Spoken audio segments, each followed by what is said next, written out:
Our next speaker is Simon Hunt from Parents Against Child Abuse. Would you like to come over, Simon? Thank you. Right. Well, thank you very much, Barry, for organising all of this. It's marvellous for people that are going through the problems of family law and child custody issues to be able to get it off their chest, because it's the big silent scream often. I've personally been involved in this for 7.5 years, going on 8 years. The reason I wanted to make this address today is because I reckon I've got the solution.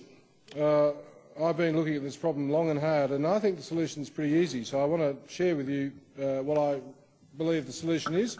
And if anybody's got any comments about that or thinks I'm barking up the wrong tree, I'm very interested to hear from them.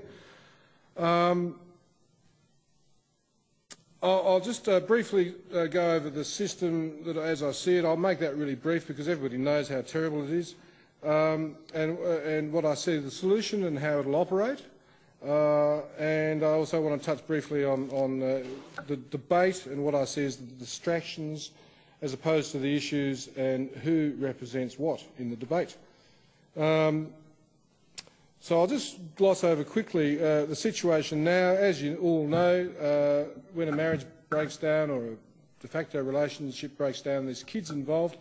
The first thing that happens is typically one parent moves out with the children or kicks the other parent out of the home using intervention orders, AVOs normally. That starts off a whole process whereby the excluded parent has to make an application to court and mount a legal case and then convince a judge that he is a fit parent to see his own children. And things get more and more difficult as time goes on. Abuse allegations increase. There's family welfare reports that get prepared. They're biased. One party makes allegations that get reported in family welfare reports. Then the barristers argue about it. Then there's psychological tests. Again, there's bias, more arguments. Hugely expensive. The children just go out of their minds with distress, which causes the parents to go out of their minds with distress. And the whole thing turns into an absolute disaster. The family court, unfortunately, law courts have the role of determining who the victim is and who the culprit is, and that's how they operate effectively in criminal law and commercial law. You know, they see the evidence, it's an adversarial process, and they determine who the victim is and who the culprit is and work out how much to compensate the victim and how much to punish the culprit. And of course they apply exactly the same system in family law. They listen to the arguments and the evidence and they go, right. And the tool they use is custody of the child. So if you've been a bad boy and the barrister's done a real job on you, you don't get to see your kids. Well, of course that hurts you, but what about your kids? And of course there's nothing more painful than watching your kids suffer and being able to do nothing about it. The whole process is a complete disaster. We've all seen barristers destroy people in court. It's not a pretty sight. Plus the language is terrible. They talk about custodial parents or primary caregivers and then the contact parent. Now they're supposed to be bringing in all these reforms to family law, and they're supposed to be encouraging shared parenting, yet they all talk about contact parent and primary caregiver. Hardly, and resident parent. And a lot of the speakers we had today, especially the ministers, they were using the same language.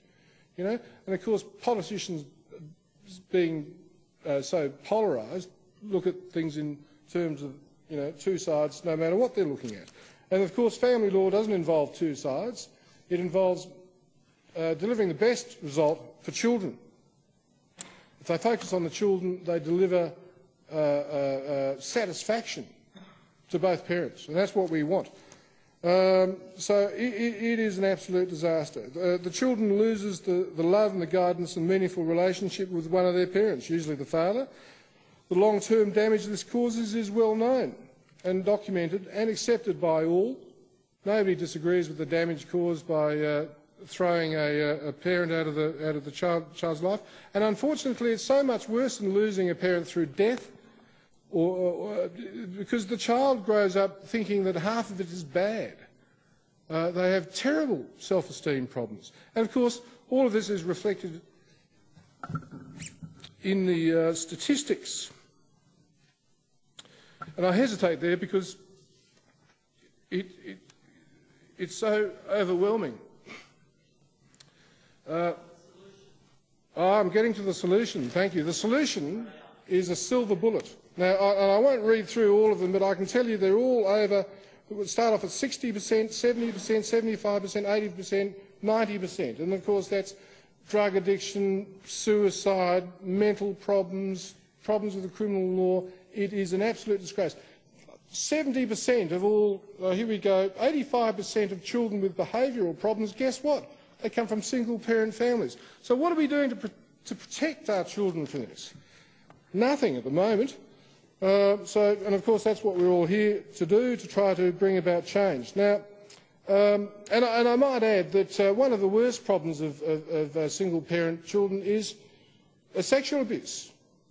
And isn't it ironic that accusations of sexual abuse are used to exclude parents tactically in custody cases? Single-parent children are more exposed to unstable families and relationships and therefore sexual abuse. It's difficult. You can't expect a single parent to look after their child 24/7. So strangers invariably end up as carers of children. Of course it's dangerous for children. Children's well-being in life is the most important thing to most people. For parents it's a biological imperative. Children are our future. We need to protect them from conflict, the conflict and distress of having one of their parents unilaterally removed by the other upon separation or marital breakdown. This is where it all starts, when that parent is pushed out of the lives of those children. Now, I believe the way to do this, and I've been thinking about this long and hard, is to allow that excluded parent to apply for immediate relief from the court by way of an order for restoration of their involvement with their children. A restoration of contact order, if you like. Such an order would work in exactly the same way as an intervention order or an AVO. It would be, it would allow up to 7 days of contact out of 14. So if somebody wanted less than 7 days, they could say, I want 6 days, I want 5 days out of 14.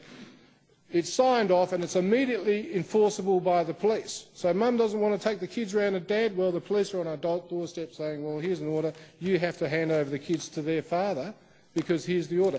And of course, like an AVO, it goes straight to court, no delays, and if the woman or the man, but typically it's the mother, has good reason to fear for the children's safety when they're with the other parent, well, that's when she can present her evidence to the court. If she has grounds for excluding the other parent, she can present that evidence to the court and that parent will be excluded based on her evidence. And then, of course, it can go off to the family court and be properly investigated.